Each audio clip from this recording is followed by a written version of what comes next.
Allô, c'est Michael avec 8 ans en enfer. L'histoire se poursuit. Je vous ai dit dans la vidéo précédente que, j'essayais de jeûner. Quand j'ai trouvé Dieu, j'avais jeûné pendant 24 heures, sans eau, sans nourriture. Puis, après ça, j'avais recommencé à manger un petit peu, mais j'avais toffé pendant 7 jours.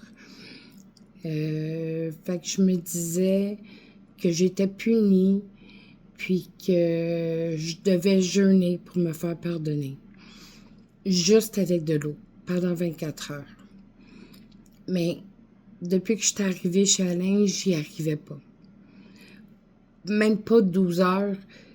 C'était plus fort que moi. Je buvais un café, je prenais une gorgée d'eau, je mangeais une collation. J'essayais de tenir le coup sans manger, sans boire, mais j'y arrivais pas. Alain, il me disait, c'est pas grave si tu as mangé une collation, pars à partir de cette heure-ci, puis calcule un autre 24 heures. Puis là, remange pas. Mais c'était plus fort que moi d'aller grignoter ou d'aller boire un café. Fait que j'y arrivais pas. Un matin, Alain s'est réveillé, puis il est venu me voir dans ma chambre. Puis, il m'a dit, j'ai dit à Alain, j'ai encore craqué, j'ai dit, j'ai pas été capable de faire mon jeûne. Alain, il a dit, si tu veux, on va faire un dernier 6 heures. Puis après ça, je te ferai un bon déjeuner.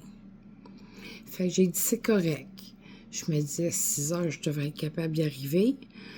Fait que Alain m'a proposé de s'étendre avec moi pour jaser puis passer le temps.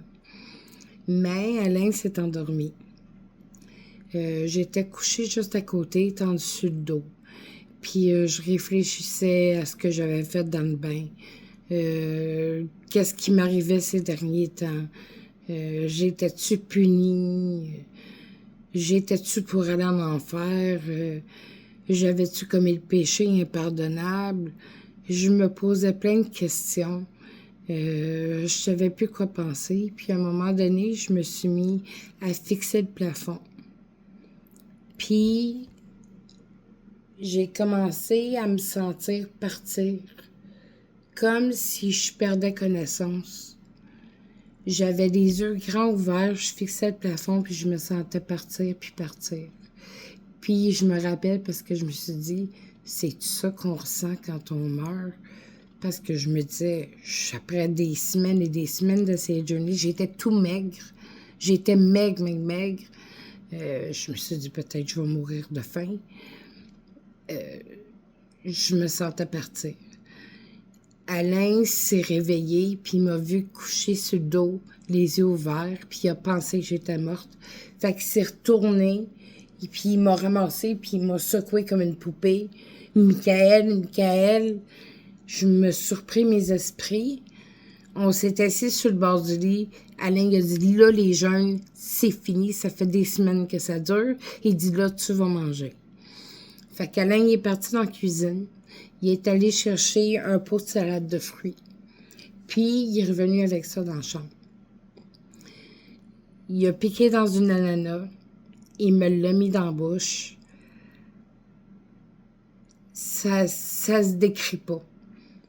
Le goût était atroce. Atroce. La pire chose que j'avais mis dans ma bouche. C'était épouvantable. Je l'ai recraché aussitôt. J'ai dit à Alain que c'était pas bon. J'ai dit, je m'excuse Alain, je peux pas manger ça, c'est immangeable. Je peux pas mettre ça dans ma bouche. Fait qu'Alain comprenait pas. Il dit, ben voyons, c'est juste un fruit. Mais j'ai dit non, ça goûte pas bon, je veux pas manger ça. Fait qu'on s'est levé. Après ça, j'ai essayé de demander à Alain s'il m'avait cuisiné d'autres choses, mais on s'en rappelle pas. Mais à partir de là, je pouvais plus manger. J'ai essayé plusieurs fois, mais ça goûtait le moisi, ça goûtait la viande pourrie, ça goûtait la merde, littéralement. C'était tout ce que j'essayais de manger était immangeable. Fait qu'à un moment donné, j'ai juste laissé tomber. Puis je me suis dit, là, Là, je fais un jeûne par moi-même. Pas par moi-même, mais là, je fais un jeûne, puis c'est pas par moi-même. C'est un jeûne forcé. Fait que j'avais pas de contrôle là-dessus, je pouvais rien faire. Alain cuisinait, il se faisait des sous-marins sandwich, puis il m'en offrait tout le temps. Veux-tu essayer? Puis je disais non, Alain, ça sera pas bon, c'est sûr que ça sera pas bon. Le café goûtait le soufre, l'eau goûtait le sang. C'était un vrai désastre. Je vous garantis, c'est un désastre. J'ai pas mangé pendant très longtemps. Pendant cette période-là, ça devait faire peut-être 2 semaines que je mangeais plus. Je buvais juste de l'eau. Ça goûtait le sang, mais je buvais juste de l'eau. Un soir, je pouvais pas dormir. J'étais sur le bord de la porte patio dans la cuisine. Alain dormait. Puis j'ai regardé dans le ciel. Puis j'ai vu un nuage verdâtre s'approcher au-dessus des maisons. Puis quand le nuage a été rendu au-dessus de la maison, ça s'est mis à sentir le soufre avec une odeur d'épices. C'est assez dur à décrire. Ça s'est mis à puer. Je comprenais pas. J'étais allée voir Alain dans la chambre, j'ai réveillé. J'ai dit, Alain, sens ça. Il me dit, sens quoi, Michael? Ça sent rien. J'ai dit, tu sens pas le soufre? Il m'a dit, va te coucher. Il dit, ça sent rien. Fait que je suis sortie de la chambre. J'ai fait les 100 pas dans la maison. Je me disais, je peux plus manger. Ça pue.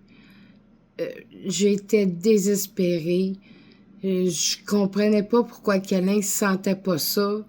Je comprenais pas pourquoi j'arrivais plus à manger. Tout goûtait pas bon. J'étais d'une maigreur, les côtes ressorties. J'avais plus de fesses. Alain me donnait des coussins pour m'asseoir sur les chaises de cuisine parce qu'il était en bois. Les os des fesses rentraient dans le bois. J'avais mal. Mon linge était lousse. C'est dur à croire, là, mais ça a duré pendant des semaines. Là, je sais qu'un être humain peut toffer longtemps juste avec de l'eau. Il n'y avait rien à faire. Je pouvais pas manger. L'odeur partait pas. Mes amis venaient, Kevin et Kay, mes amis venaient à la maison quand même. Ils venaient me visiter. Puis j'essayais de leur expliquer, mais ils comprenaient pas vraiment. Je disais aux amis de prier pour moi. J'étais complètement désespérée. Je voyais Alain manger. Je vous jure, j'y aurais liché les dents tellement que j'avais faim. J'étais affamée. Un soir, c'était pendant l'hiver. Un soir, je suis sortie de la maison pour aller prendre une marche. Puis il y avait un cœur de pomme à moitié mangé à terre, devant l'entrée de chez Alain. Puis je vous jure, je l'ai ramassé. Je l'ai apporté proche de ma bouche pour finir le restant. Puis ça sentait le soufre. Fait que je l'ai rejeté à terre. Je suis retournée dans la maison. Je me suis dit, ça donne rien.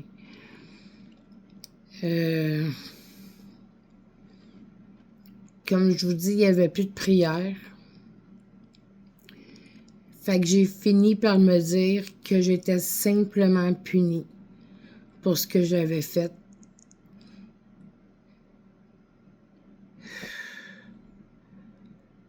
J'ai souffert de la faim, de la soif. Puis quand il y a une odeur qui sent pas bon, on le sent, puis on détourne la tête. Mais quand c'est là dans l'air, puis que tu l'as dans les narines, tu peux pas tourner la tête pour enlever l'odeur. Mon linge sentait, mes chiens sentaient, les draps de lit sentaient, comme l'odeur de moufette. Mais, fois 10. Fait que j'ai pas mangé, puis j'ai bu que de l'eau pendant plusieurs semaines. Puis, une journée, j'ai été assise dans le salon avec Alain. Je me rappelle pour 2 raisons. Je peux pas oublier ça. Je me rappelle pour 2 raisons. D'un, Alain avait fait un sous-marin sandwich. Il avait l'air délicieux. Je le fixais des yeux. Alain m'a dit, t'en voudrais-tu? J'ai dit non, oublie ça, Alain, je m'essayerai même pas. Puis, Alain il écoutait les Olympiques. Moi, j'aimais pas ça, mais bon, je tenais compagnie à Alain dans le salon. Je voulais pas être seule. Puis, comment je vous expliquerai ça? J'ai commencé à entendre des voix dans la télé. C'est pas des paroles, c'était 2, 3 choses. C'était pas des voix humaines. C'était 2, 3 choses qui discutaient ensemble dans un langage que je comprenais pas. J'ai pensé que c'était la télé qui était brisée, qui marchait pas le volume, que le son était pas bon. Je l'ai pas dit à Alain. J'étais pas sûre si je devais rester là ou aller dans ma chambre. Je me suis dit, c'est peut-être juste dans ma tête. Puis ça a dit salope.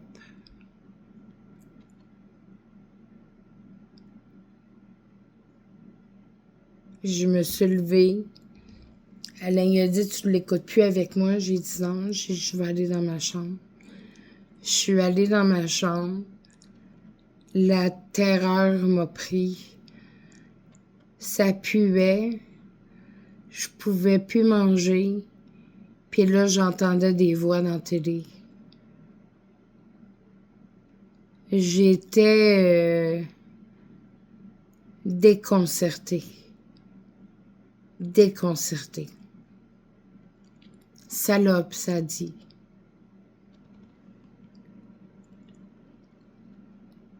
Je suis restée dans ma chambre, je me suis couchée. Je dormais difficilement, mes nuits étaient courtes. J'ai resté dans ma chambre jusqu'au matin. Le lendemain, Alain travaillait.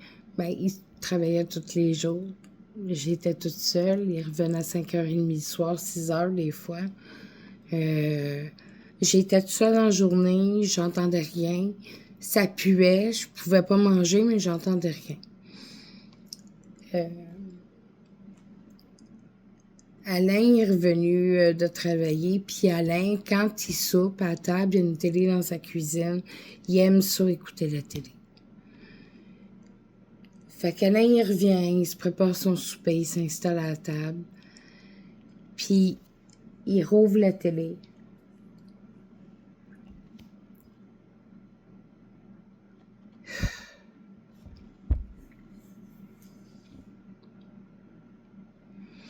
Ça disait salope, chienne, putain,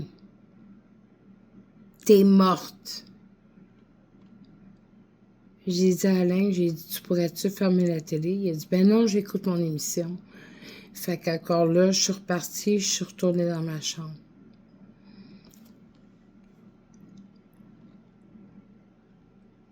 Je me suis dit, je suis faite. Je me suis dit que c'était foutu. Je me suis dit, les démons sont après moi, c'est sûr et certain. Là, j'ai la preuve.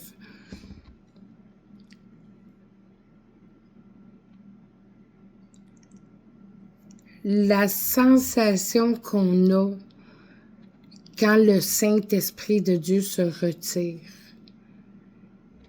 quand l'Esprit de Dieu s'en va, puis qu'on se retrouve tout seul, laissé à nous autres-mêmes, la sensation de détresse puis de solitude s'explique même pas avec des mots.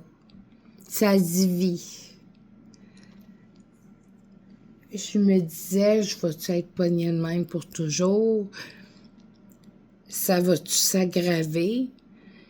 Puis effectivement, ça s'est aggravé. Fait que j'arrête ça là pour maintenant. Je vais vous souhaiter un joyeux Noël. Puis, je vous refais une vidéo entre Noël et le jour de l'an parce que je vais être pas mal occupée. Fait que je vous remercie de me suivre puis de m'écouter.